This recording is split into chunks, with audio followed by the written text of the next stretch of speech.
Hello everybody, my name is Benjamin Blue and welcome back along to the channel. Being the nerd I am, I was on the Infogol app the other day and I saw a quite fun article entitled The 10 Most Unlikely Championship Goals of the 1920 season. So I thought I'd do a little reaction. We won't do all of them, we'll just have a look at the top 5. So these are the unlikeliest goals based on XG. So if you are one of those type of people who like to get very angry about new statistics and new metrics coming along, probably best to stop watching the video now. If, like most people on the channel, you have an open mind, let's have a look.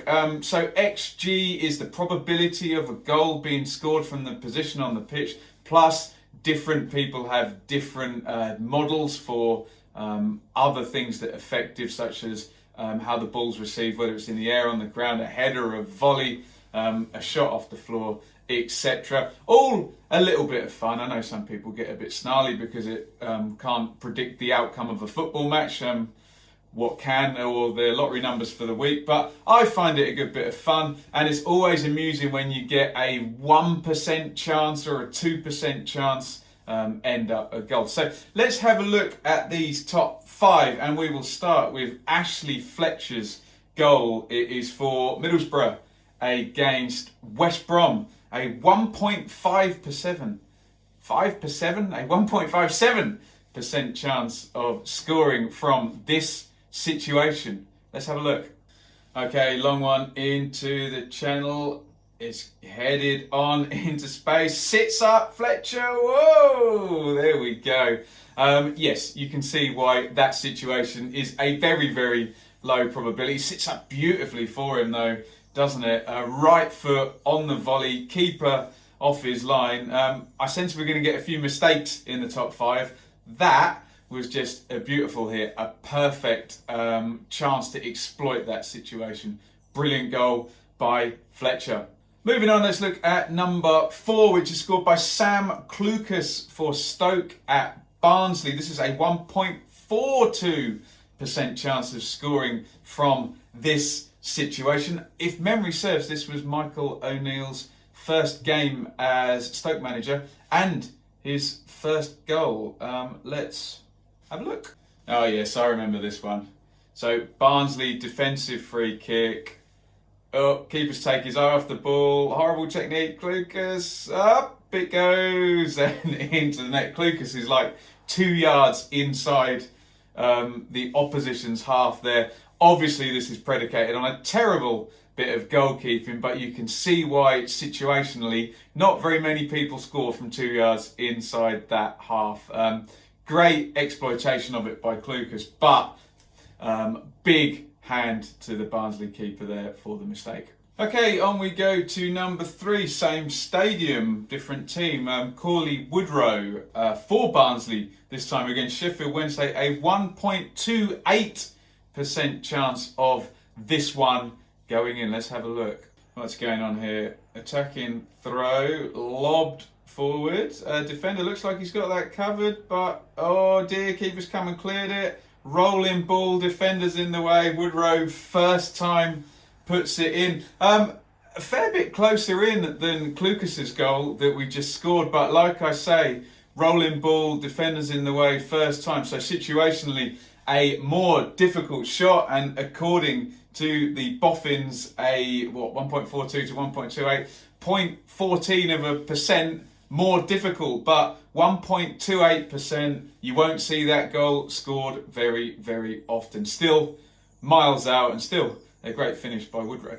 We are up to number 2 and shading out Cauley Woodrow by just 1.1 even of a percent is Christian Pedersen for Birmingham at Brentford. This was the opening day of the season, a 1.27% chance of him scoring this goal, and if I remember correctly, this was an incredible XG event because this was Birmingham's only shot at goal or on target in this game. So I think Birmingham won the game with a 0.01 XG across the game. I forget what Brentford's was, but it's not the first time Brentford have done that to us on the XG, create a load of chances and not win. Let's have a look. Quick free kick, not the most ideal crossing position, in it goes. Wow. So Pedersen, with probably 8 players between him and the goal, with the ball in the air, headers from just about sort of over 20 yards. He's outside the box. You can see why situationally it's very, very rare for that one to be a goal. Brilliant header by Pedersen. Maybe he caught the keeper out with it, but still, to get enough power to score a header with that many defenders in between you and the goal, incredible. And I can see why only 1.27 for goodness sake % chance of that one going in. And here we are, our number 1 most unlikely goal of the championship this season, and of course it has to be a mistake, doesn't it? And it's quite the statistic here. So this is Ryan Tafazoli of Hull City against Brentford. There is a 0.02% chance of this being a goal, and I think we can put it all down to the goalkeeper. So basically, in this position, if you play it out 1,000 times on the probability, it will result in a goal twice. I think we know what's coming, but let's have a look. Okay, Tafazoli, same position as Clucas. Oh, Raya, dear oh me, dear oh me. Crazy goal. Like I said, same position as Clucas. I think he's just trying to play it either into the channel or over the top. It's a really bad pass, actually, completely overhits it. Raya, who's one of the better goalkeepers with his feet, is obviously more concerned about who he's going to pass it out to, rather than stopping the ball. Takes his eye off it, under his foot, chases back. Comedy, can't get it. Deary me. So there we go. There are our top 5 most unlikely goals of the championship season so far. Let me know in the comments which one was the best. Probably going to be between Fletcher and Pedersen, given the other 3 all rely on goalkeeping mistakes. Let's not make this a debate about XG. Probability is what it is. It's probability. There is a probability of me walking out the door and falling down the stairs. Whether or not that happens doesn't really matter. There's still a probability of everything, really, that we can statistically measure with numbers. So let's not make it a debate about XG. Let's try and enjoy these unlikely goals. Also, if you're at the stadium for any of these, I actually wasn't for any of them, surprisingly. There was a couple in the top 10 where I was there. Always fun. If you are not already, please follow me on Twitter at Benjamin Bloom. Hit subscribe, ring the bell, trying to keep the content going. Should have a couple more other bits coming out in the next few days, but obviously football news fairly thin on the ground. So I will say thank you for watching, and I will see you on the next video. Over.